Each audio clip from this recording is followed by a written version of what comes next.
Once he decided he was done playing the field, one of the most eligible, handsome bachelor from the British royal family shocked the entire world by choosing an American actress of mixed breed, Meghan Markle, to be his bride.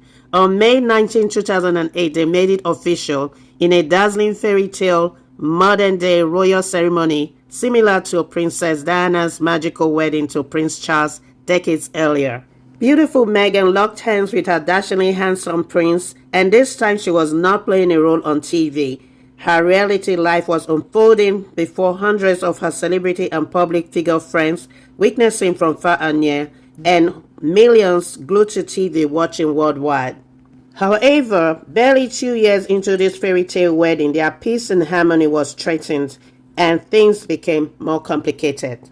Although Prince Harry was well used to media scrutiny and pressure, his wife Meghan was not quite prepared for that kind of onslaught paparazzi, and the pressure and lack of support from the royal family was too much for them. They had to step down from their royal duties and decided to relocate to California, United States. The paparazzi pressure was like deja vu, rewinding all over as Prince Harry remembered how his mom, Princess Diana, suffered, and that led to her demise. He vowed not to let that happen to his wife and children.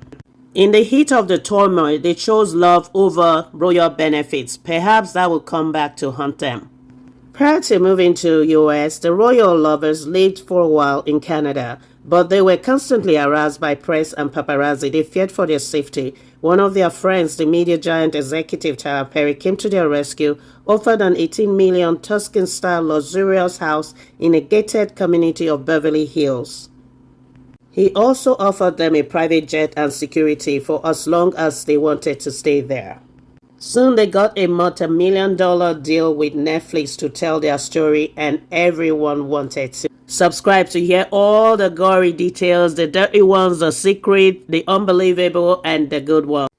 In UK, prior to when the royal family decided to move to the United States, they had suffered a lot of press attacks, attention, and tabloid lies, and the relationship between family members was said to have been strained, such as Harry's brother, heir to the throne Prince William, and his wife, Kate, was said to have been awkward a few times, and his father, the king, gave his ultimatum: you either stay or you forfeit your royal benefits.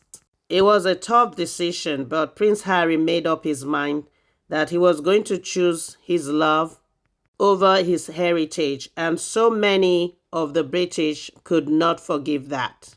But Harry and Meghan found happiness, at least for 6 years, in America, doing what they love to do: podcasts, documentaries, charities, visiting with their friends, and just living a normal life as much as was possible. Part 2 of their Netflix live documentary in 2022 showed Meghan doing her parenting and culinary and also domestic skills like flower arranging, cooking, housekeeping, and it was another successful hit. But soon, the landscape of content creation began to shift. It was no longer exclusive to the wealthy or the famous or celebrities, but now it's like a free-for-all, and everyone was getting their own slice of the cake.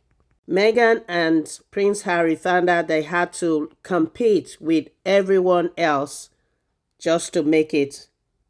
It was survival of the fittest in the digital jungle world. The audience craved instant gratification, consistency, and good content, and no longer a pretty face or famous name could not sustain. In 6 years in the United States of America, now it was time to swallow their pride and go back to Britain. At least they will be welcomed back by their own family, especially for the children involved, and also opportunities to mend fences.